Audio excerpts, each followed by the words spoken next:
L'objectif de la réunion d'aujourd'hui, c'est de vous présenter la démarche que Pascal Moulette a initiée en ce qui concerne les coûts cachés de l'illettrisme en entreprise. Pascal Moulette est maître de conférence à l'Université Lyon 2 et il est aussi membre du conseil consultatif, du conseil scientifique, du comité scientifique et d'évaluation de la NLCI. L'idée de cette démarche qui est soutenue par l'agence, c'est de mobiliser les entreprises sur la question de l'illettrisme et de les inciter à former leurs salariés en leur montrant que les coûts cachés générés par les situations d'illettrisme leur coûtent plus cher que les formations qu'ils pourraient mettre en œuvre pour développer les compétences de leurs salariés. Donc, on est en train actuellement de développer et d'essayer de mettre en œuvre et de faire essaimer cette démarche en région Centre-Val de Loire, donc par plusieurs canaux, notamment avec l'OPCO2I, donc Monsieur Gacon est là, et on va travailler ensemble pour que les adhérents de son OPCO puissent profiter de la démarche, en partenariat avec l'ADRES, qui va nous cofinancer la démarche, mais également nous avons mis en place ce travail avec des chargés de mission du MEDEF et du CNFPT, puisque même pour les collectivités locales, ça peut être intéressant de justement voir quels sont les coûts générés par les situations d'illettrisme dans les établissements qu'ils gèrent et de pouvoir y remédier. Voilà, donc Pascal, je vais te laisser la parole. Parfait, merci beaucoup Jean-Christophe. Je vais juste me permettre quelques petits compléments très rapides avant de me lancer effectivement dans une présentation. Donc, vous dire comme ça a été indiqué que je suis un enseignant-chercheur en gestion des ressources humaines en droit du travail. Voilà, c'est mon métier principal. Et effectivement, je travaille sur cette problématique d'illettrisme depuis de très nombreuses années. J'ai fait une thèse de doctorat sur la gestion des situations d'illettrisme dans l'entreprise au siècle dernier, donc quelques années d'expérience sur cette thématique-là. Je ne vais pas revenir sur tout ce que tu as évoqué, Jean-Christophe, effectivement par rapport à mon implication au niveau de l'agence sur le traitement de ces problématiques de l'illettrisme en milieu professionnel. Je suis absolument pas spécialiste de tout ce qui se passe au niveau des sciences de l'éducation ou autres thématiques évidemment par rapport à cela. Donc, je me situe bien par rapport à ce qui se passe dans l'entreprise. Voilà, je suis par ailleurs à l'origine, pour ceux qui en ont entendu parler, de l'outil Evagile qui permet aujourd'hui de faire un pré-diagnostic de sa situation par rapport aux situations d'illettrisme et à partir d'un certain nombre de critères et d'un algorithme que j'ai construit, d'essayer d'identifier quel est l'impact coût, l'impact contournement des difficultés, l'impact évitement des situations d'illettrisme déployées aujourd'hui au sein de chacune des structures. Voilà, donc vous pouvez aussi communiquer sur cette démarche via l'outil Evagile, qui est disponible pour tout un chacun gratuitement. Et en 5-7 minutes, on arrive à avoir un diagnostic révélateur un petit peu de sa situation et en tout cas de l'ampleur des situations d'illettrisme potentiellement au sein de son organisation. Et donc l'objectif effectivement c'est que je puisse vous présenter aujourd'hui la démarche dite d'évaluation des coûts cachés des situations d'illettrisme. Petite précision, Jean-Christophe a indiqué que j'étais à l'initiative de cette démarche. Alors c'est vrai, mais c'est pas tout à fait vrai. C'est une démarche qui s'inspire très fortement d'une démarche qui existe par ailleurs sur un plan très général qui s'appelle l'approche socio-économique. Je vous transmettrai également les slides que j'ai prévus, comme ça vous aurez l'information complète évidemment, et vous verrez que j'ai référencé un certain nombre d'auteurs qui ont beaucoup travaillé sur cette approche socio-économique et qui sont à l'initiative en tout cas de cette démarche du coût caché. J'ai effectivement la particularité d'avoir adapté cette démarche de coût caché par rapport à la problématique de l'illettrisme en essayant de créer une démarche spécifique. L'illettrisme, c'est une thématique spécifique qui demande une approche particulière, des connaissances particulières, etc. Mais je me suis évidemment très fortement inspiré de cette méthodologie-là, en tout cas. Je vais vous proposer un certain nombre de planches et de slides. Alors peut-être que je ferai quelques arrêts par étapes plutôt que je sois dans un monologue pendant quelques dizaines de minutes si vous le voulez bien. En tout cas, ce que je peux vous proposer, puisque je vais partager mon écran, donc je ne verrai plus forcément les petites vignettes, les vignettes s'afficher. Si vous avez des questions, vous pouvez lever la main. Je pense que je verrai des mains levées. Et à partir du moment où les mains seront levées, on fera quelques arrêts pour des échanges, voilà, si ça vous convient à tous. L'idée étant bien qu'on soit dans l'interaction et que je ne sois pas en mode de conférence pendant 1 heure, effectivement, et que ça puisse éclairer au maximum les questions que vous pouvez vous poser par rapport à cette démarche donc d'évaluation des coûts inhérents aux situations d'illettrisme. Donc l'idée, comme le disait Jean-Christophe, c'est de pouvoir identifier ce que coûte la non-action. Donc, qu'est-ce que ça peut coûter à une entreprise que de ne pas agir ou de ne penser que ce n'est pas de son ressort, de penser que c'est pas rentable, et en tout cas d'année en année de laisser des salariés ou des agents, puisque c'est possible dans la fonction publique effectivement, mais là on va se consacrer sur faire un focus plutôt salarié. Donc, qu'est-ce que ça coûte de laisser subsister au sein de son organisation des salariés qui pourraient être en grande difficulté par rapport à la maîtrise des compétences de base, des compétences clés, des compétences numériques. Aujourd'hui, c'est très, très, très important, évidemment, par rapport à l'évolution des contextes professionnels dans lesquels nous sommes. Donc ça, c'est un premier objectif. Et puis, un second objectif de cette démarche, vous le verrez, c'est de pouvoir à la fois sensibiliser les structures sur cet impact économique, mais aussi leur permettre de détecter des priorités d'action. Parfois, ça peut être assez compliqué face à cette situation de savoir par quel bout prendre les problématiques. Eh bien, la démarche d'évaluation de ces coûts cachés permet de détecter quelles peuvent être les sources de gaspillage principales et donc de pouvoir détecter des priorités d'action qui pourront permettre à la structure de regagner en performance économique et sociale, comme ça a été indiqué par Madame Dumas tout à l'heure, mais qui pourrait permettre également, l'objectif c'est ça aussi, qui pourrait permettre à ces salariés de regagner en confort de travail, en bien-être professionnel, en qualité de vie, etc. etc. La démarche participe bien à ces deux aspects, à la fois sur l'aspect coût, rentabilité, aspect budgétaire des choses, mais évidemment aussi sur la partie sociale, voire psychosociale des choses. Voilà. C'est évidemment parfois catastrophique pour un salarié que d'avoir la boule au ventre tous les matins quand il se rend au travail, d'être stressé toute la journée, etc. etc. Donc l'objectif, comme c'est indiqué, c'est de vous présenter la démarche d'identification des coûts cachés des situations d'illettrisme. Et pour finir sur cette introduction, après je vous promets, je commence, mais c'est un élément qui me paraît important. Ça fait maintenant, je ne sais plus, Jean-Christophe, peut-être 1 an et demi qu'on travaille sur cette démarche-là. Oui, c'est ça, depuis fin 2019. Ouais, pour vous dire qu'il y a un certain nombre d'acteurs de votre région entre Orléans et Tours, grosso modo, qui ont pu participer à une formation à cette démarche-là et qui sont aujourd'hui en capacité de pouvoir mener des actions relatives à cette démarche-là. Donc, vous avez des ressources locales, voilà, qui peuvent vous accompagner, qui sont aujourd'hui formées et qui sont en capacité de faire ces diagnostics.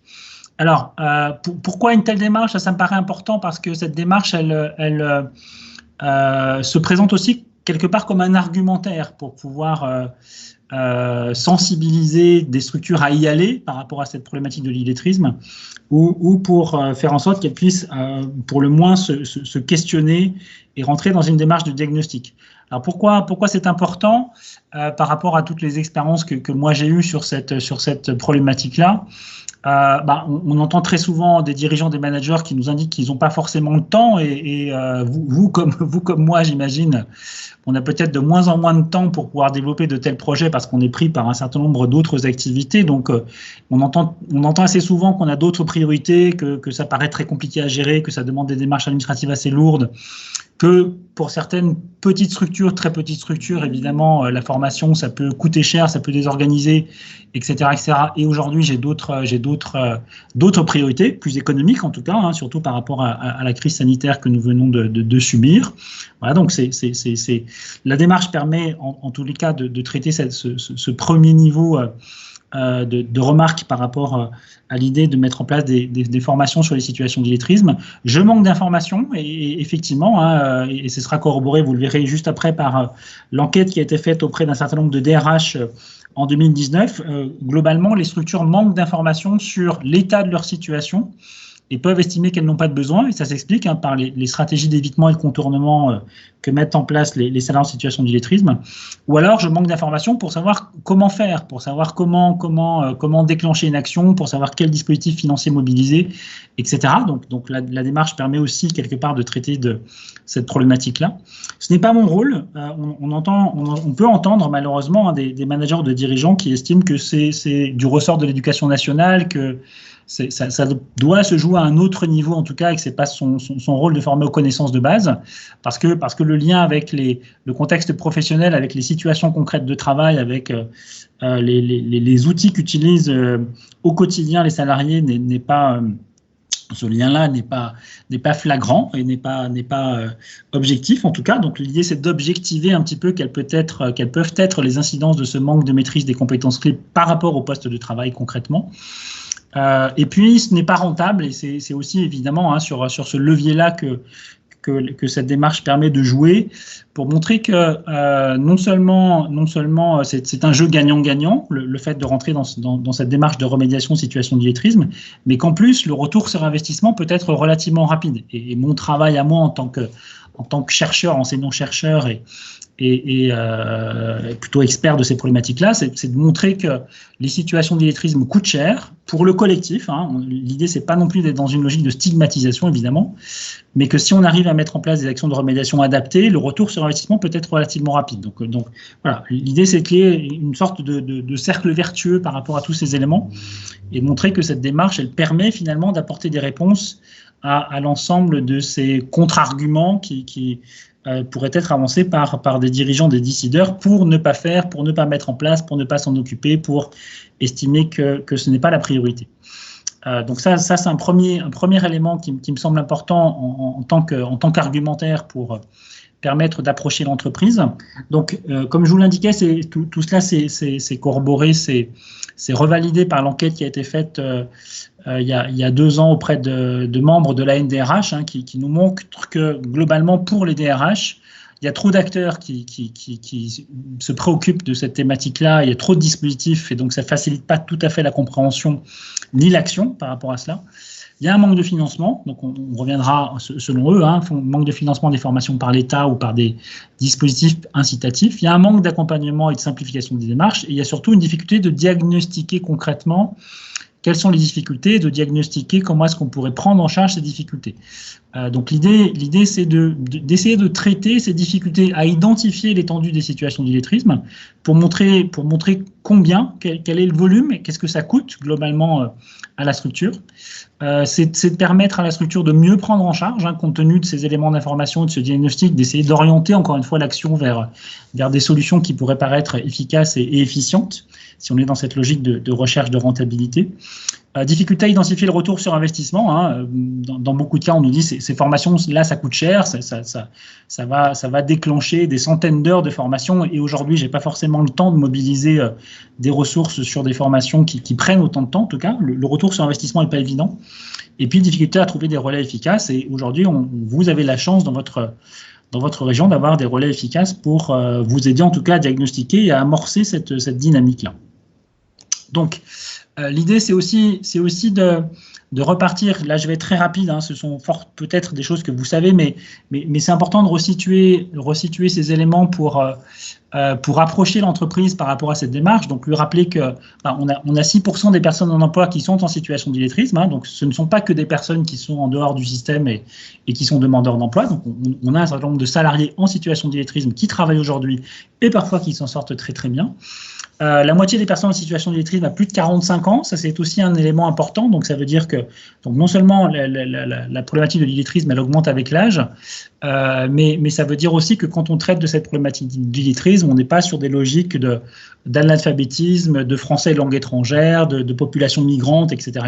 Donc on peut entretenir en tout cas des situations d'illettrisme depuis un certain temps, depuis des dizaines d'années au sein de sa structure, ça arrive. Et puis on a quelques caractéristiques, des choses que l'on sait, donc ce qui permet dans le cadre d'Evagile en tout cas de pouvoir donner des informations sur l'état potentiel de sa situation par rapport à un certain nombre d'éléments. On sait qu'il y a plus d'hommes que de femmes, on sait qu'il y a des secteurs d'activité qui sont plus touchés que d'autres, etc., etc. Je vais revenir sur ces éléments-là.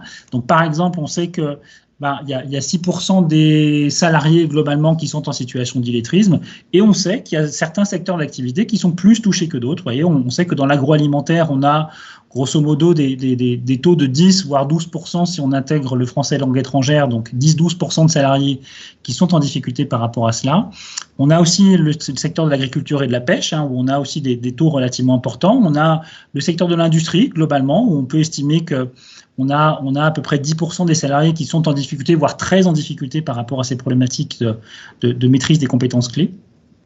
On a d'autres secteurs d'activité dans lesquels les taux de situation d'illettrisme dépassent la moyenne nationale, mais on est surtout confronté à des problématiques de français langue étrangère en plus, qui fait qu'on atteint près de 15%, voire plus de 15% en termes de taux de salariés qui sont en tout cas en difficulté face au numérique et face à ces connaissances de base.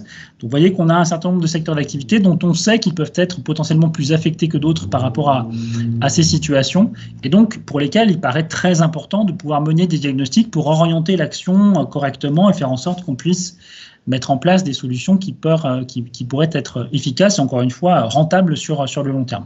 Voilà, d'autres secteurs d'activité dans lesquels on n'a pas forcément beaucoup de problématiques d'illettrisme, mais plutôt des problématiques de français langue étrangère, et quand on a tendance à mélanger un petit peu tout, ça justifie aussi qu'on puisse s'intéresser à ces secteurs d'activité. Donc ça veut dire que on sait qu'on a des secteurs d'activité qui sont plus affectés que d'autres, on a des secteurs d'activité qui sont plus en difficulté que d'autres, on a des secteurs d'activité qui sont plus susceptibles finalement d'héberger des salariés qui sont en situation d'illettrisme.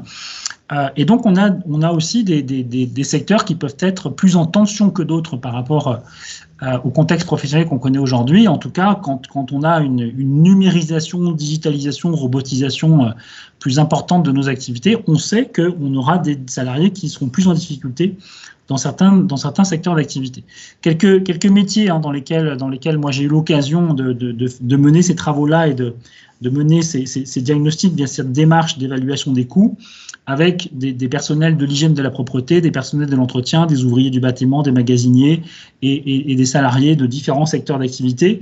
Ça peut être de l'hôtellerie, de gestion des espaces verts, des personnes de l'accueil, etc., etc. Donc ce ne sont pas que des ouvriers dans l'industrie, dans l'agroalimentaire, dans le BTP. Ça peut être aussi des personnes dites de fonction support qui finalement apparaissent dans différents secteurs d'activité, dans différents types d'entreprises. Voilà. Donc c'est pas non plus circonscrit à certains secteurs de la métallurgie, de l'agroalimentaire, de la chimie, etc., dans lesquels effectivement potentiellement on pourrait se dire qu'il y a plus de risques de voir des salariés qui sont en difficulté par rapport à ces problématiques-là.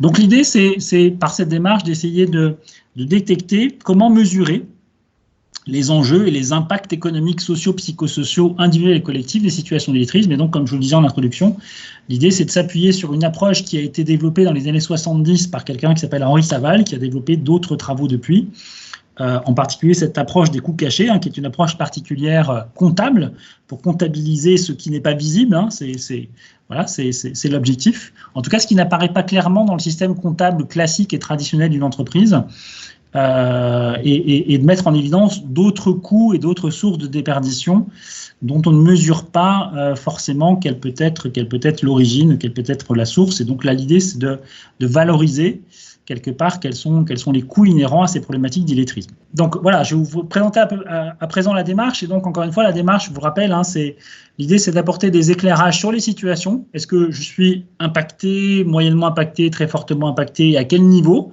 je suis impacté? Qu'est-ce que ça a comme incidence concrète que d'avoir des personnes qui sont en souffrance par rapport à ces problématiques d'illettrisme?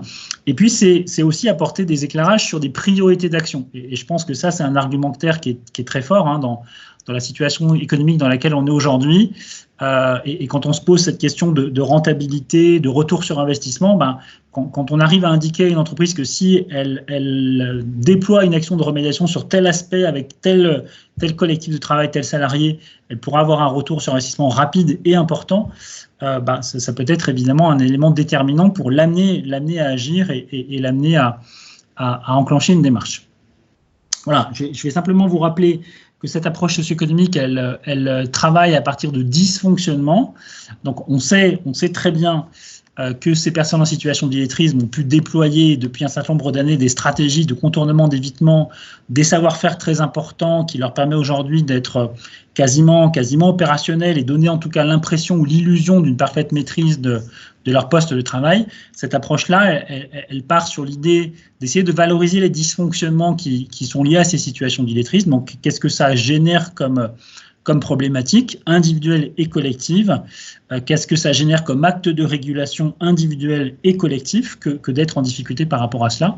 Et ces dysfonctionnements, on estime qu'ils ont plusieurs types d'impacts, donc des impacts physiologiques, psychologiques, sociologiques, économiques.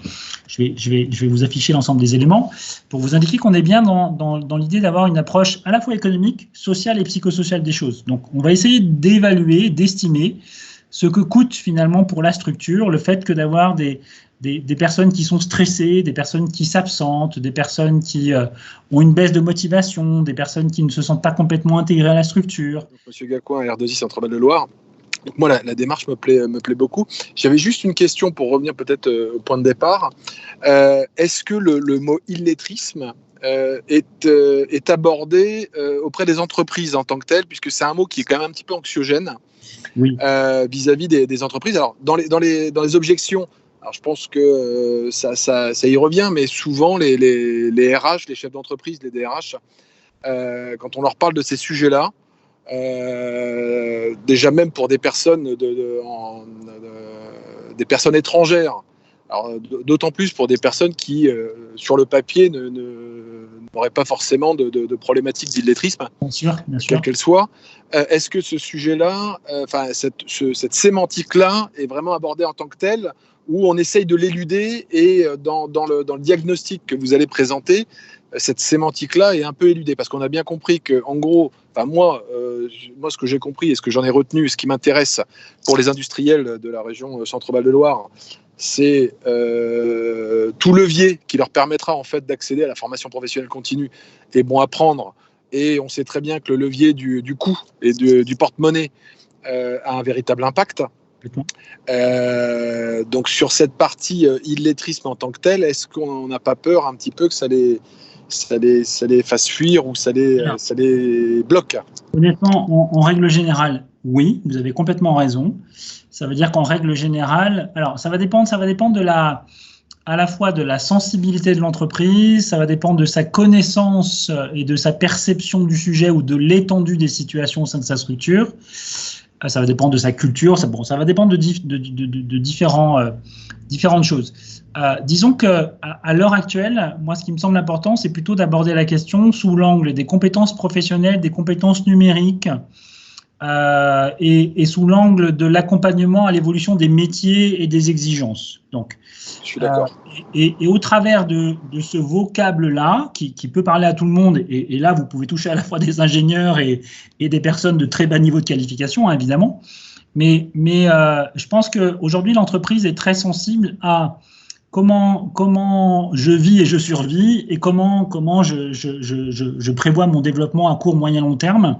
Et ces questions de compétences professionnelles, d'évolution des métiers, de compétences numériques, ce sont des sujets qui aujourd'hui sont, me semble-t-il, des priorités dans les comités de direction, dans les comités de décision et qui parlent à tout le monde, plutôt que d'aborder la question effectivement de la lecture, de l'écriture et du calcul, ou des compétences clés ou des compétences de base, même si compétences clés est un terme suffisamment générique pour englober ces problématiques du numérique, ces problématiques d'apprendre à apprendre, de se situer dans l'espace et dans le temps, donc c'est plus général que l'illettrisme.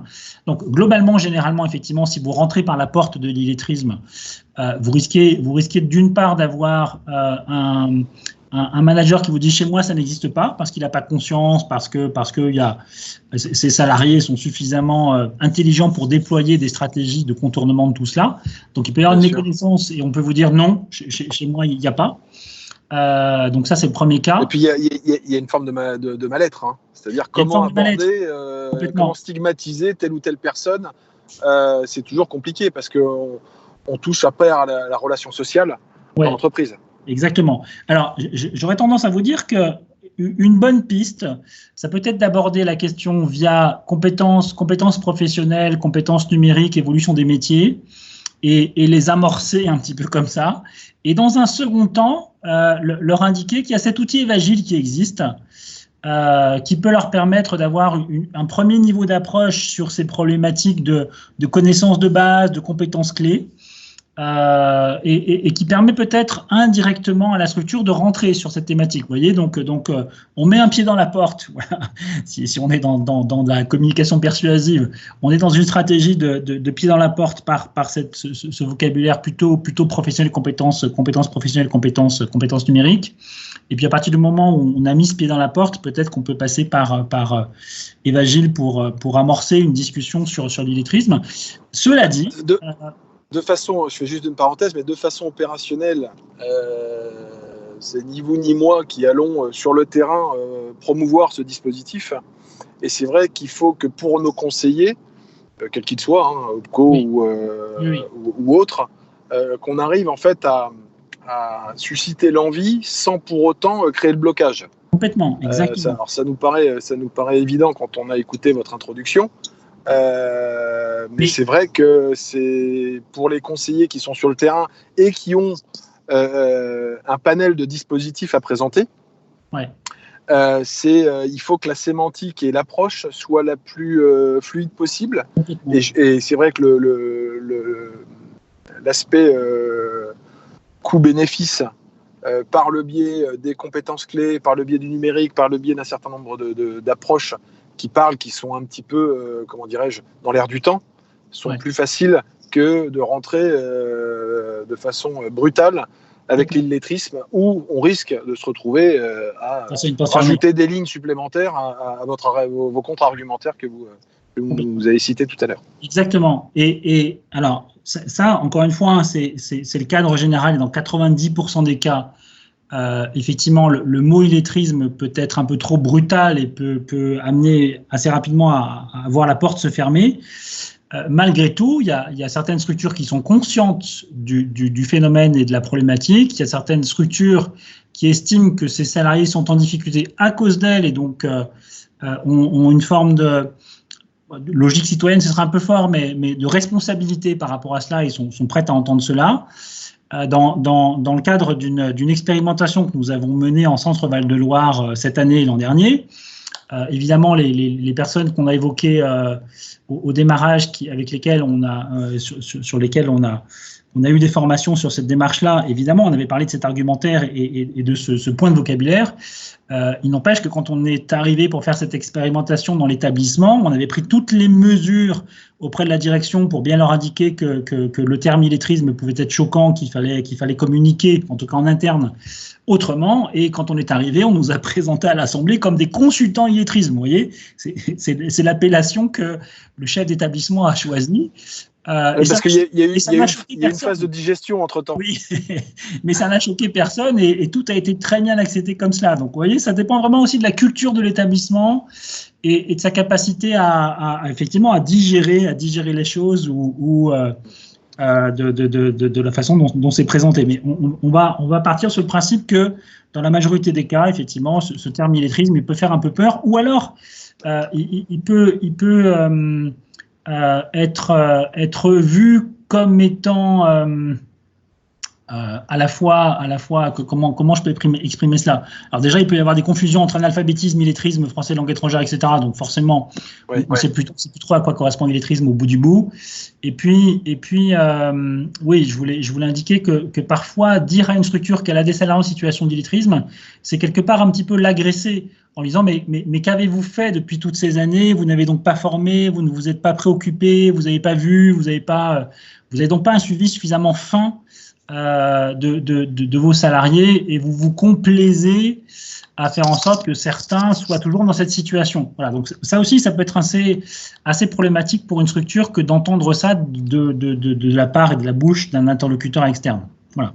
Très, très clairement, nous, de notre côté, sur la partie industrielle, on sait pertinemment que certains secteurs industriels, type, je vais vous prendre la chimie, je vais vous prendre la pharmacie, oui. C'est des secteurs où, même si il est sûr qu'il y ait la présence de l'illettrisme est réelle, on va s'orienter, nous, vers des secteurs, qui ne forment pas, parce que pour nous, ce biais-là est de factualiser, de monétiser le fait que les chefs d'entreprise ne forment pas, souvent parce que, ouais, mais bon, monsieur Untel, de toute façon, ça fait 20 ans qu'il fait le même métier, il n'a pas besoin d'être formé. Sauf que par ce biais-là, on pourra lui montrer qu'il n'y a pas que la formation métier opérationnelle, il y a d'autres formations qui peuvent aussi améliorer, les conditions de travail du salarié, certes, mais aussi la rentabilité, la productivité pour l'entreprise. Complètement, exactement. C'est bien l'objectif de l'approche que je vais vous présenter, effectivement. C'est bien comme ça que je l'avais compris, super. Okay. Merci. Parfait. Donc deux aspects, deux volets indissociables, les deux s'alimentant mutuellement si tout va bien, donc des aspects plutôt de performance économique, mais on n'oublie pas l'aspect de performance sociale et traitement de ces problématiques de santé au travail et de qualité de vie au travail et de bien-être au travail pour l'ensemble de ses salariés. C'est une variable qui est aussi très très importante. Donc c'est coûts cachés, mais il y a une dimension sociale qui reste prégnante et très importante par rapport à cela. Donc l'idée de cette démarche, c'est d'évaluer quels sont les impacts, quels sont les effets.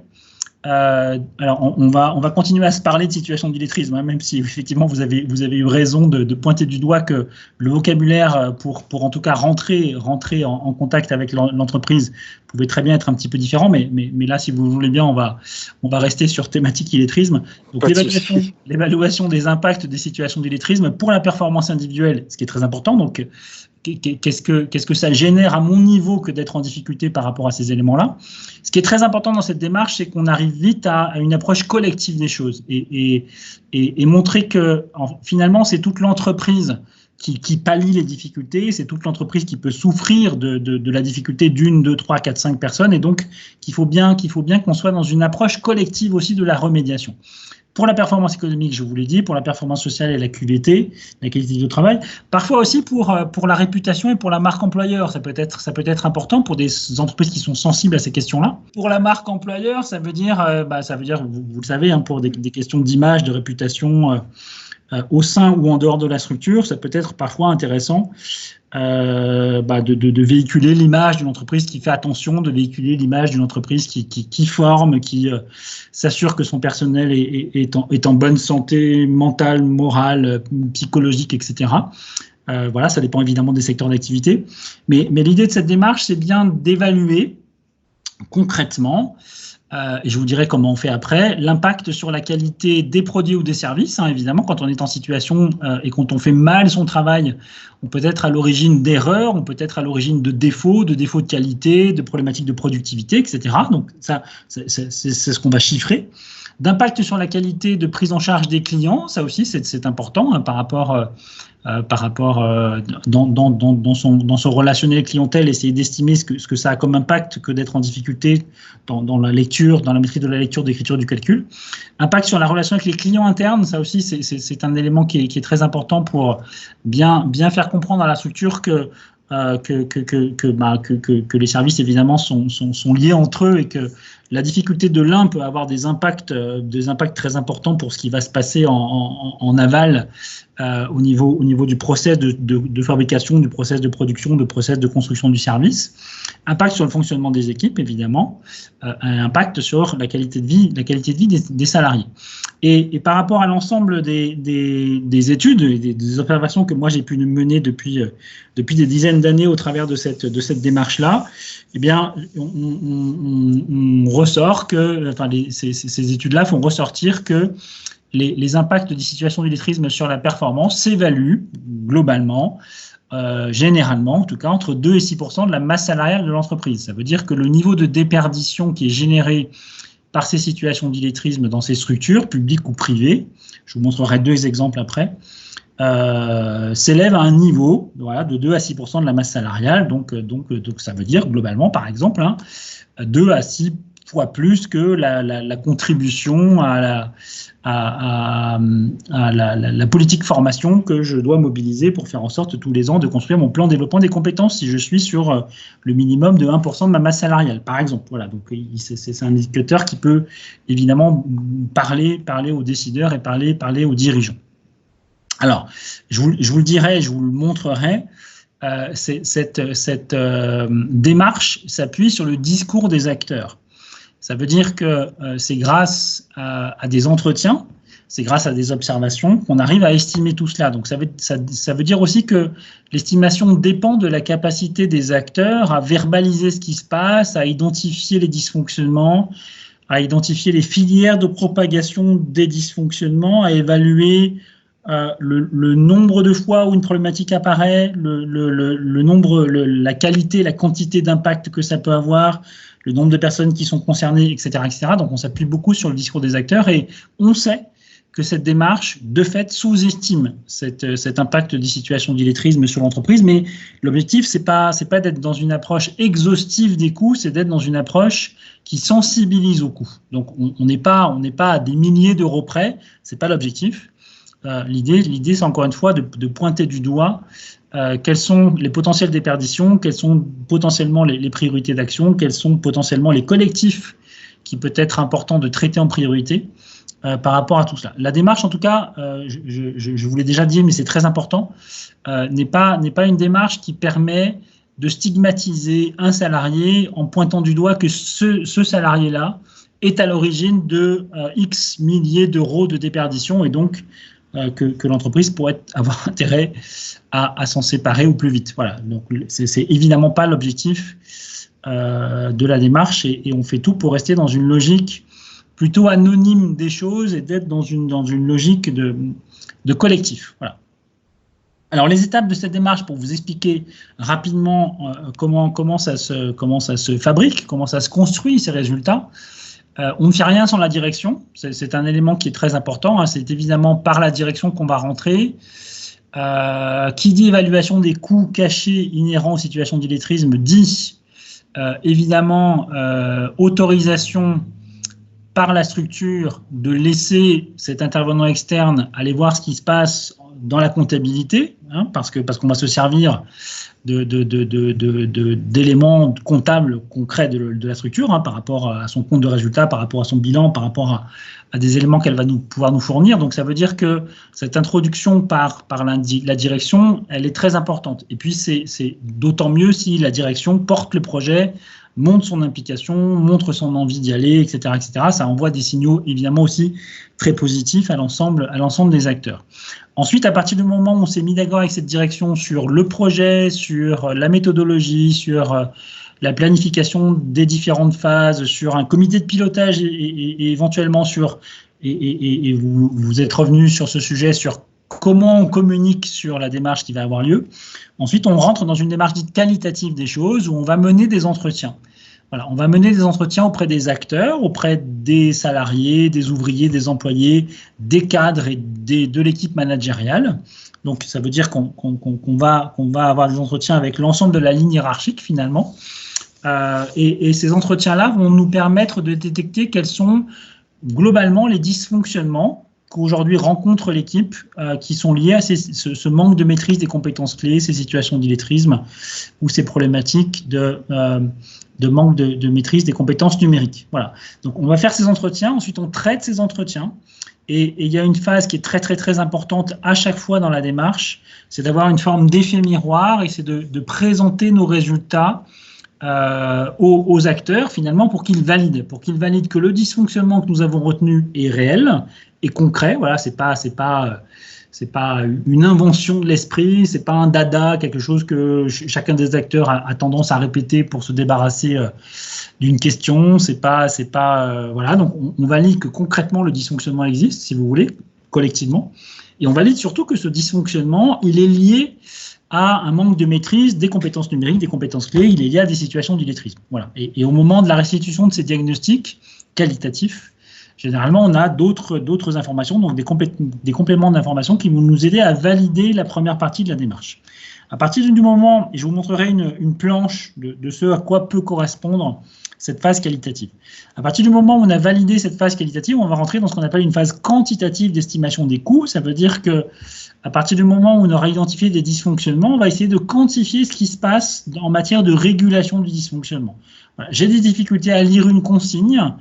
Que se passe-t-il quand j'ai cette difficulté?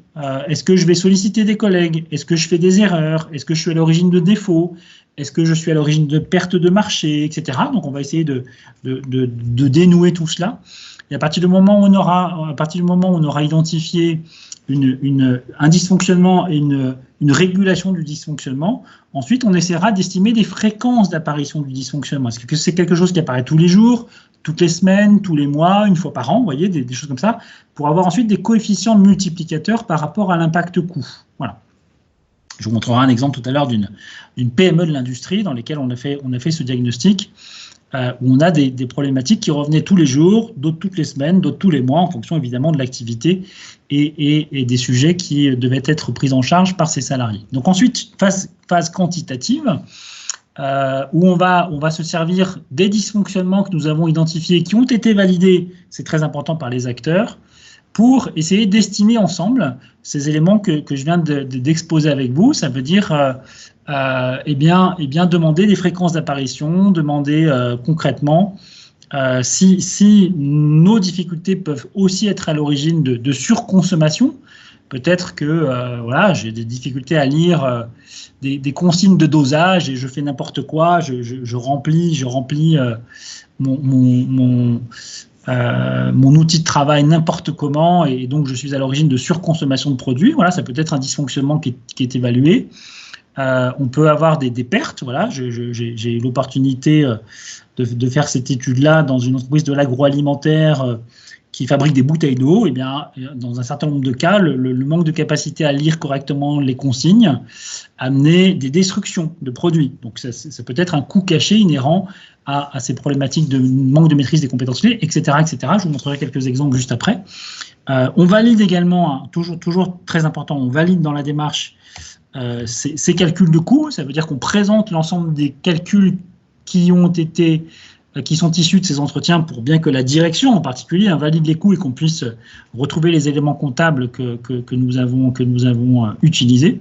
Et à partir du moment où cette phase qualitative très importante et quantitative sont validées et sont construites, ensuite l'idée c'est de construire des plans d'action. Voilà, c'est bien de faire un diagnostic, mais l'idée c'est surtout qu'ensuite on puisse transformer l'essai par une action adaptée en fonction des priorités qui ont pu apparaître par rapport à ces diagnostics, en fonction d'un certain nombre de besoins à court, moyen, long terme qu'a pu relever l'entreprise par rapport à son projet de développement ou d'investissement. Donc l'idée, c'est de se servir surtout de ce diagnostic pour mener un plan d'action et ensuite pour être en capacité de mesurer le retour sur investissement. Ça veut dire qu'à partir du moment où le plan d'action de formation, de remédiation a été mis en place, ce qui est très intéressant, c'est de revenir dans la structure pour leur dire il y a 1 an, il y a 2 ans, vous aviez tel dysfonctionnement qui occasionnait telle régulation et tel coût. Où est-ce qu'on en est concrètement aujourd'hui? Et grâce à cela, on arrive véritablement à montrer à la structure que la formation a été bénéfique parce que soit la fréquence du dysfonctionnement a baissé, soit le dysfonctionnement a complètement disparu, soit on a trouvé des actes de régulation plus économiques, etc., etc. Voilà, donc l'idée, c'est encore une fois, de se resservir de ce diagnostic qualitatif et quantitatif quelques temps après pour essayer d'estimer quel a pu être le retour sur investissement de cette action de formation et de remédiation. Alors, je vais vous passer 2 exemples et puis ensuite on fera un petit break si vous le voulez bien. 2 exemples, un dans la métallurgie et un dans la fonction publique. Les 2, vous allez voir, sont très éclairants. Donc, une entreprise de décolletage, entreprise qui fonctionne de façon à la fois manuelle avec une forme de robotisation d'un certain nombre d'activités, mais qu'un travail manuel qui reste relativement important. Donc, dans cette structure de 52 salariés, alors ça aussi c'est important par rapport à, on parlait tout à l'heure d'argumentaire, dans une entreprise de 52 salariés, on peut se dire qu'on se connaît tous, on se croise tous les jours. En l'occurrence, là, c'était une entreprise de l'industrie dans laquelle il y avait les fonctions support avec une grande baie vitrée, donc on voyait toute l'usine. Et puis de l'autre côté, une quarantaine de salariés qui fonctionnaient ensemble toute la journée. Donc 52 salariés avec d'abord une DAF, une directrice des administratives et financières qui a exprimé l'idée qu'elle connaissait suffisamment bien ses salariés pour se dire, bon, je sais que tel ou tel a des difficultés, je ne mesure pas trop quelle est l'étendue des difficultés, mais pour les autres, voilà, soit je ne sais pas, soit je suis quasiment sûr qu'on n'est pas face à des situations d'illettrisme. Donc, ce n'est pas parce qu'on est petit, ce n'est pas parce qu'on est 10, 12, 50, et qu'on a l'impression de bien connaître ses salariés et leurs difficultés qu'on n'a pas de personnes qui sont en souffrance ou en situation d'illettrisme. Ils ont découvert dans cette structure quelle pouvait être l'étendue de difficultés d'un certain nombre de leurs salariés, et le dirigeant m'a signalé, je n'avais pas perçu que cette personne était dans de tels niveaux de difficulté, par exemple. Donc 52 salariés, une PME qui était plutôt en cours de mutation technologique, puisqu'ils étaient sur une fort besoin d'automatisation des postes, et puis managérial, avec le management visuel surtout, où il demandait aux salariés de faire des réunions avec des tableaux, des indicateurs, avec beaucoup d'écrits en tout cas. Donc, dans cette structure, j'ai réalisé 8 entretiens individuels d'1 heure avec les membres du comité de direction et 10 entretiens d'une demi-heure avec le personnel. Donc ça, c'est pour vous donner l'étendue de la mobilisation des acteurs dans cette démarche-là. Voilà, donc 18 entretiens avec un certain nombre de personnes. Et en termes d'expression, donc sur la phase qualitative, on arrive au résultat suivant, avec des personnes qui s'expriment sur leur situation, sur leurs difficultés, sur leur vécu professionnel, avec quelques exemples de verbatim. Je suis très stressé, je panique avec tous ces chiffres pour contrôler les pièces, je m'en sors avec un collègue à côté qui m'aide. J'ai du mal à diriger l'ordinateur, à comprendre tous les mots, donc je me fais aider. On a un vrai problème de reconversion des personnes de la reprise, car on va aller vers de plus en plus d'évolution technique avec l'automatisation et l'évolution des volumes. Quand on a des opérations complexes, on est obligé de mettre quelqu'un qui contrôle le travail qui est fait pour s'assurer que c'est conforme. Vous voyez donc un certain nombre d'éléments d'information qui nous laissent penser que il y a des personnes en difficulté, il y a des personnes en difficulté qui compensent par des collègues qui vont venir les aider, par des personnes qui sont mobilisées, donc des ressources supplémentaires qui sont mobilisées pour s'assurer que le travail est bien fait.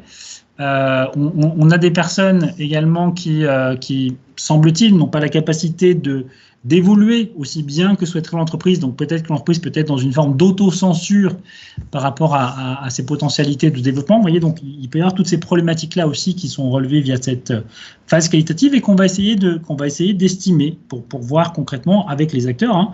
L'estimation se fait aussi avec les personnes rencontrées, évidemment. On va essayer d'estimer quels peuvent être les effets concrets d'un certain nombre de ces dysfonctionnements-là qui sont, encore une fois, inhérents et validés comme étant inhérents à des situations d'illettrisme.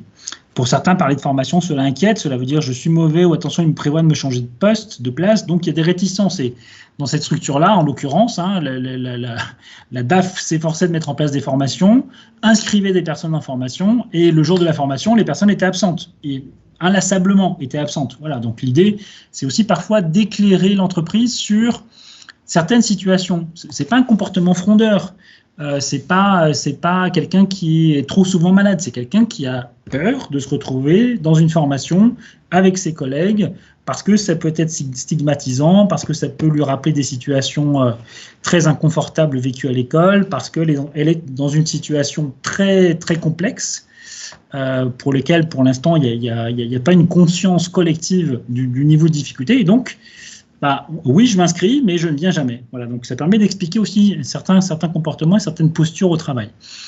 Donc voilà quelques exemples de verbatim qu'on reprend dans le cadre du diagnostic qualitatif. Et la phase quantitative donc, nous amène à essayer d'estimer quels peuvent être les coûts derrière ces phrases. Je suis stressé, je panique. Pour contrôler les pièces, je m'en sors avec un collègue qui m'aide.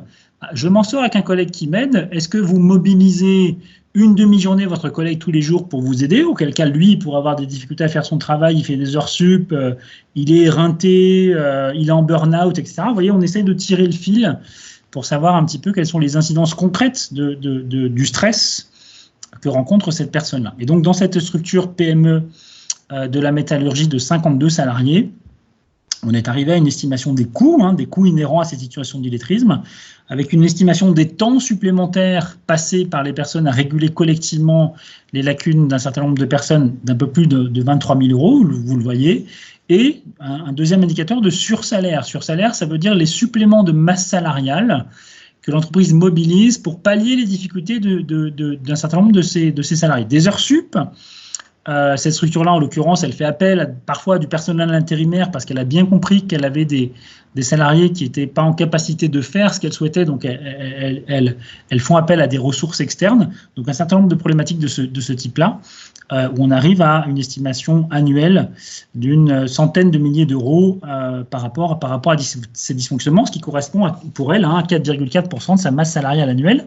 Donc voilà, le diagnostic a été fait. Maintenant, l'idée, c'est de savoir un petit peu ce qu'elle en a fait de ce diagnostic. Et donc, la structure a décidé d'avoir une approche très collective des choses en s'engageant dans une démarche de GPEC pour essayer d'estimer quels étaient les métiers en tension, quels étaient les besoins, quels étaient les postes sur lesquels il fallait qu'il y ait des évolutions pour orienter ces formations vers ces perspectives. Ça permet aussi aux salariés d'être rassurés dans la capacité de l'entreprise à les accompagner vers un projet.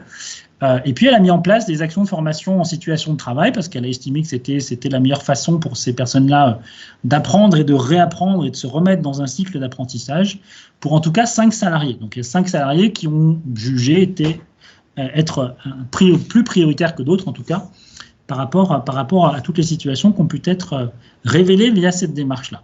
Deuxième exemple rapide, et puis ensuite, je vous propose qu'on fasse un petit break d'échange et de questions. Dans la fonction publique, ça peut être aussi intéressant pour vous montrer que là, on est dans un établissement public avec des agents d'entretien des espaces verts, avec des agents de la sécurité, avec des agents de la restauration, avec des agents de l'hôtellerie.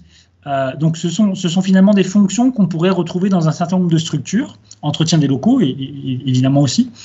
Donc, plutôt des personnes, on va dire, de bas niveau de qualification, plutôt de catégorie C. Donc là, on a travaillé dans un service de 17 agents, et donc on a rencontré tous ces agents par l'intermédiaire d'entretiens de groupe. Donc, plutôt, on peut aussi, évidemment, avoir une approche de la démarche différenciée en fonction de la structure, entretien individuel ou entretien de groupe. Là, en l'occurrence, nous n'avons fait que des entretiens de groupe, donc avec ces agents, 3 entretiens, et puis 3 entretiens avec chacun des managers, plutôt dans une logique individuelle, là pour le coup, sur la phase qualitative, et puis une deuxième phase quantitative d'estimation des coûts inhérents à ces problématiques d'illettrisme, à ces problématiques de manque de maîtrise des compétences clés.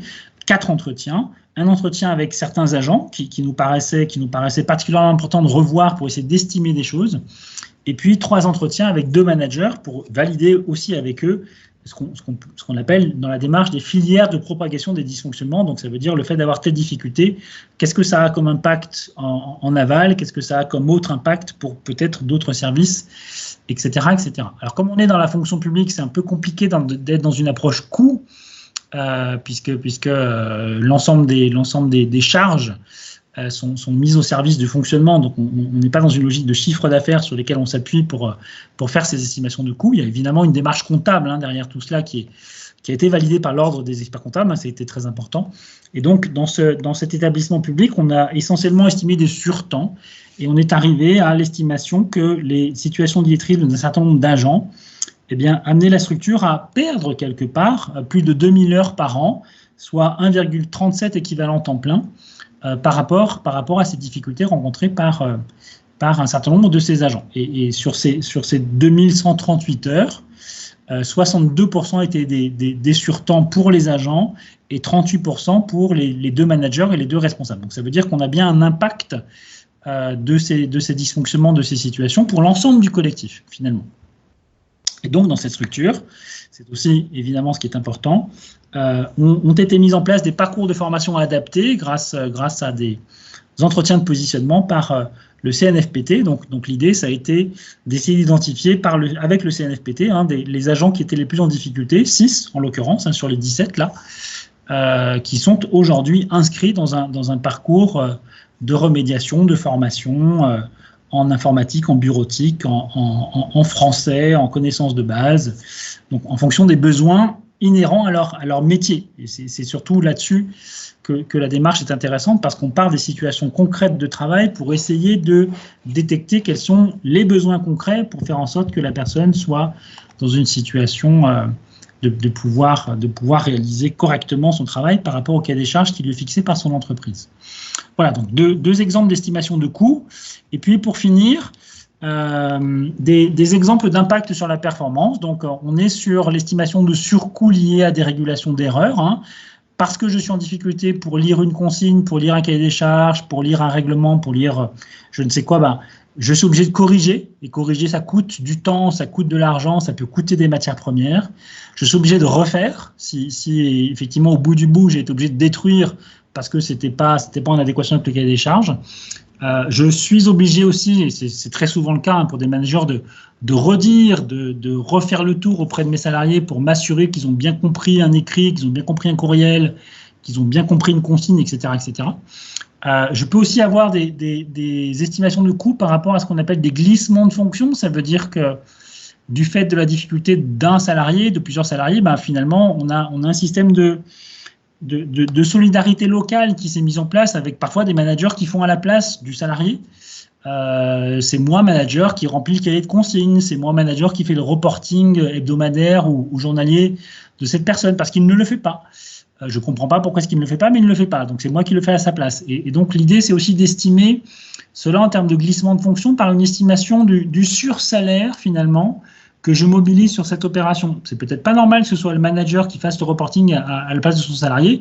Il n'a pas le même taux horaire. Et donc l'idée de ce coût-là, c'est d'essayer d'estimer quel est l'impact des situations d'illettrisme par un surcoût horaire, voilà, avec quelqu'un qui est mobilisé alors qu'il ne devrait pas. On a évidemment aussi des problématiques liées à des calculs par rapport à de l'absentéisme, par rapport à du turnover, par rapport un manque de prise d'initiative d'un certain nombre de salariés sur certaines opérations, etc., etc. Voilà, donc des dysfonctionnements qui sont relativement faciles à observer et à évaluer, en l'occurrence. D'autres dysfonctionnements qui sont beaucoup plus complexes à évaluer, sur lesquels on évalue des risques et sur lesquels on alerte la structure. Voilà, on peut avoir des structures où on s'auto-censure dans le développement parce qu'on estime qu'on n'a pas des salariés suffisamment capables de nous accompagner dans notre projet, de nous accompagner dans telle ou telle perspective. Donc on peut s'auto-censurer ou se freiner dans son développement de nouveaux projets, de nouvelles formes de travail. Et puis il y a des risques. Alors les entreprises sont très sensibles aux risques de sécurité aujourd'hui par rapport à tout cela. Oui, le fait parfois d'être en difficulté face aux compétences clés ou au calcul, à l'écriture au calcul, lecture, écriture, calcul, pardon, ça peut m'amener à prendre des risques sur des chantiers, dans des usines, dans des systèmes de production, de fabrication, parce que j'ai pas conscience, non seulement parfois des risques, mais de certaines consignes ou de certaines règles de sécurité. En tout cas, je les applique mal. Voilà. Donc ça, ce sont des impacts sur la performance économique. Sur la performance sociale et la qualité de vie au travail, évidemment, on s'intéresse à toutes les situations de souffrance au travail, avec les salariés qui parlent de peur, de stress, de boule au ventre, de panique, qui voient ces environnements professionnels changer et donc remettre en cause la zone de sécurité ou la zone de confort que je me suis aménagée pour pouvoir vivre à peu près bien ma situation de travail. Voilà, tout changement est évidemment signe de perturbation et de beaucoup de stress pour ces personnes-là. Donc, forte appréhension par rapport au changement de contenu du travail. Quand j'ai un changement de chef, quand j'ai un changement d'outil, quand j'ai un changement d'espace de travail, quand j'ai un changement, tout type de changement est forcément source de perturbation, de stress, de mal-être, compte tenu, encore une fois, de toutes les stratégies que jusqu'à présent j'ai déployées comme dans une forme de handicap pour pouvoir compenser ma difficulté, pour pouvoir m'assurer que j'arrive convenablement à faire ce qu'on me demande. Voilà. Et des situations, des salariés qui développent un sentiment de non-intégration, ça c'est aussi un élément très important. Je passe à côté des écrits, je passe à côté d'informations, je suis sans arrêt obligé de demander des choses à mes collègues, voilà, donc ça peut être très inconfortable. Et puis dernier point sur cet aspect social ou psychosocial, je me suis aperçu que dans un certain nombre d'établissements, d'entreprises, quand on a 1, 2, 3, 4, 5 personnes en difficulté sur ces situations d'illettrisme, ça peut générer un climat social dégradé. Parce que c'est le collectif qui pallie, c'est le collectif qui prend en charge ces difficultés, c'est le collectif qui fait à la place d'eux. Donc le collectif a toujours l'impression d'être sous tension, de manquer de temps, d'être obligé de faire des heures sup. Vous voyez, donc il peut y avoir tous ces éléments-là. Et évidemment, ce sont des éléments qui sont très importants à détecter et à mettre en avant dans le cadre de cette démarche. Pour finir, sur la marque employeur, évidemment, on peut avoir des situations d'insatisfaction des clients, des usagers, si on est dans la fonction publique, ou l'impression que la qualité du service n'est pas tout à fait optimale. Et donc là, on peut avoir effectivement des problématiques d'image, des problématiques de réputation, de non-reconduction de contrat, parce qu'on estime qu'il y a des choses qui dysfonctionnent un petit peu au sein de cette structure. C'est très compliqué à estimer. Donc là, on identifie plutôt des risques et on essaye de sensibiliser l'entreprise à ces risques-là. Donc on n'est pas sur une évaluation comptable de ces choses-là. C'est compliqué d'essayer d'évaluer comptablement quel est l'impact concret de l'insatisfaction client, sauf si on a quelqu'un qui rompt un contrat. Voilà, là c'est facile, mais sinon c'est très compliqué. Et on est sur ici l'estimation de risque plutôt que l'estimation d'impact concret, en tout cas financier, de ces problématiques de manque de maîtrise des compétences clés ou des situations d'illettrisme. Oui. De mon côté, moi, c'est conforme à ce qu'on avait vu en amont. D'accord. Et totalement conforme. D'ailleurs, votre présentation me laisse à penser que ça serait intéressant que, une fois qu'on va avoir finalisé notre convention entre la DRETS et vous, on puisse passer dans la phase opérationnelle. Oui, je voulais dire que moi aussi je trouvais ça très très intéressant, d'autant plus que l'illettrisme c'est un défaut de compétence que tout le monde comprend. Tout le monde comprend assez facilement que quand on ne sait ni lire ni écrire, ou quand on met beaucoup de temps pour le faire, on risque de se tromper et que ça entraîne les conséquences évidentes, quoi. Alors que ce problème de la non-compétence, où il est beaucoup plus large. Et je trouve que de venir par l'illettrisme, les chefs d'entreprise vont dire, bah oui, ça ne nous concerne pas, c'est un peu caricatural, donc on comprend bien ce que ça induit et comment ça induit les choses. Et pourtant, c'est vrai de toutes les compétences, y compris les plus pointues, parce que quand on est en défaut de compétences, parce qu'on a manqué de formation ou parce qu'on est dans un système qui nous fait perdre un petit peu les pédales, eh ben, on se décourage, on perd de l'estime de soi et on finit par finalement faire un peu de présentéisme, c'est-à-dire être là mais avoir l'esprit ailleurs. Enfin bon, c'est bien sûr qu'en industrie, c'est sûrement moins le cas, mais dans d'autres secteurs, il y a des journées de travail complètement perdues. Et moi, je trouve que cette approche par quelque chose d'un petit peu facile d'accès, parce que tout le monde comprend encore une fois ce qu'induit le défaut de savoir lire ou écrire, peut vraiment conduire à s'interroger et à remettre en question, de dire finalement, est-ce que en tant qu'employeur, je continue de permettre à mon salarié d'être le plus compétent possible? Est-ce que je fais suffisamment attention pour ne pas qu'il se sente distancié? Est-ce que j'ai un moyen de toujours vérifier avec lui qu'il est bien dans son poste de façon à ne pas le perdre et à le faire dévisser, parce que effectivement on se retrouve sur un truc aussi gros que ce que vous décrivez, hein. Enfin, quand je dis gros, c'est pas péjoratif, hein, mais c'est plus, je veux dire, plus facile d'accès. Mais je crois que c'est vrai pour tout, hein, c'est vrai pour tout, parce qu'on n'est pas bon pour tout. Et quand aujourd'hui, en plus avec le télétravail, je trouve que ça participe un peu de tout ça, parce qu'on se retrouve dans des situations de gérer du numérique qu'on ne sait pas faire, etc. Et au bout d'un moment, il y a un peu d'usure. Et ça, je pense que les entreprises doivent être hyper vigilantes avec ça. C'est beaucoup plus subtil parfois que l'illettrisme, et c'est très important de le faire au quotidien. Ouais. Cette démarche, en fait, je suis complètement d'accord avec tout ce que vous venez d'exprimer. Cette démarche, elle permet véritablement de montrer que quand on est face à une situation d'illettrisme, on peut être dans le cas d'un système régressif. Ça veut dire que je suis en difficulté pour assurer mes activités, pour répondre au cahier des charges. Petit à petit, je peux manquer de motivation, je vais manquer de confiance en moi, je vais manquer de confiance dans ma capacité à bien faire mon travail, à apprendre, à réapprendre, etc. Donc on peut vite aller vers un cercle vicieux. J'ai vu un commentaire et effectivement je suis aussi complètement d'accord avec cela. Et ce qui est intéressant, c'est que si on met en place une démarche bien pensée, en lien avec les besoins concrets et quotidiens de ces salariés, on arrive vite à retrouver un chemin vertueux. Ça veut dire que l'effet déclic, il peut être assez important et assez rapide pour permettre à cette personne de se remettre dans une dynamique d'apprentissage ou dynamique de confiance en soi, dynamique de confiance en la capacité de son employeur à l'accompagner, etc., etc. Et ça, c'est super important. Et c'est très important ce que vous venez de dire, c'est-à-dire que ça permet aussi de passer le message au salarié qu'il a le droit tout à coup de dire qu'il est incompétent sur un truc parce que les choses ont bougé, il y a des choses qui se sont accélérées, qu'il a moins maîtrisées et petit à petit il régresse, hein, c'est normal. Et je trouve que cette autorisation de dire là stop, parce que là j'arrive pas, je ne deviens plus compétent, et ben c'est quelque chose de fondamental. Et je pense que c'est très, là pour le coup, très encourageant pour le salarié de pouvoir arriver à dire ça et d'être entendu et accompagné comme vous veniez juste de le dire. Par rapport au projet identification des besoins en compétences, moi je suis très sensible à cette approche. C'est vrai qu'on n'est pas allé dans le détail, comment vous faites, analyse sur les postes. Il faut plus de temps que cela. Hein.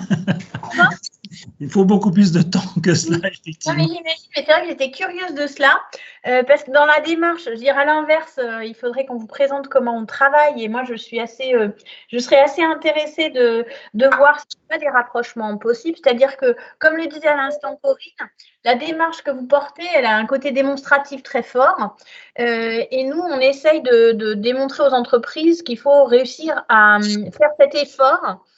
Déjà, de savoir décrire les compétences qui sont attendues sur n'importe quel poste, et que ça leur amène un certain nombre d'éléments de performance économique et sociale. Et c'est vrai que je serais assez intéressée pour voir comment on pourrait lier les choses. Et donc, du coup, ma question, ce serait comment vous identifiez ces compétences? Est-ce que ces compétences, elles sont liées aux compétences de base? Est-ce qu'on repart de là ou est-ce qu'on est sur le geste technique uniquement, ou les deux? Alors, d'abord, on est bien sur le travail réel, hein. Donc, on parle bien des situations concrètes de travail des salariés. Et moi, ce que j'explique aux entreprises qui mènent ces démarches-là, c'est qu'il faut d'abord rassurer le salarié dans sa capacité à bien faire. Et donc, idéalement, il faut travailler sur des documents authentiques. Voilà, si je suis en difficulté en lecture, écriture, calcul, il faut que je travaille sur les documents que j'utilise tous les jours pour que je sois à l'aise, pour que j'évite les situations stressantes, pour que je retrouve confiance en moi, pour que je me place dans une dynamique où ensuite, je vais pouvoir être ouvert à d'autres propositions. Donc, ça veut dire que oui, la première strate, c'est peut-être d'abord une formation sur l'opérationnel, sur le côté technique de mon métier. Et à partir du moment où j'aurai réappris à apprendre, où j'aurai retrouvé cette confiance en moi, oui, je vais peut-être pouvoir intégrer un dispositif plus classique de lecture, d'écriture, de calcul, de connaissances de base, de CLEA, etc. Vous voyez, mais à mon avis, par mes expériences, pas tout de suite. C'est plus intéressant, non seulement pour la structure, aussi, hein, faut bien se mettre à la place du dirigeant aussi. Moi, je suis en sciences de gestion, c'est ma discipline, donc je passe par la porte de la direction d'abord, et je suis sensible à cette direction. Et je pense qu'il n'y a rien de mieux pour une direction que de voir que son salarié progresse sur son poste. Et à partir du moment où il aura progressé sur son poste, regagné en productivité, regagné en qualité de vie, regagné sur tous ces éléments, évidemment, la structure sera beaucoup plus ouverte à d'autres types de propositions derrière. Voilà. Plutôt que de l'envoyer 200 heures en formation sans savoir véritablement si le retour sur investissement sera au rendez-vous, d'abord se concentrer sur les besoins à court terme, les besoins concrets, pour que le jeu soit vraiment gagnant-gagnant. Hein. Moi, je pense que ça, c'est un élément qui est très important. Et puis ensuite, les expériences montrent qu'on va vers autre chose, naturellement, mais pas d'entrer sur des dispositifs classiques lecture-écriture.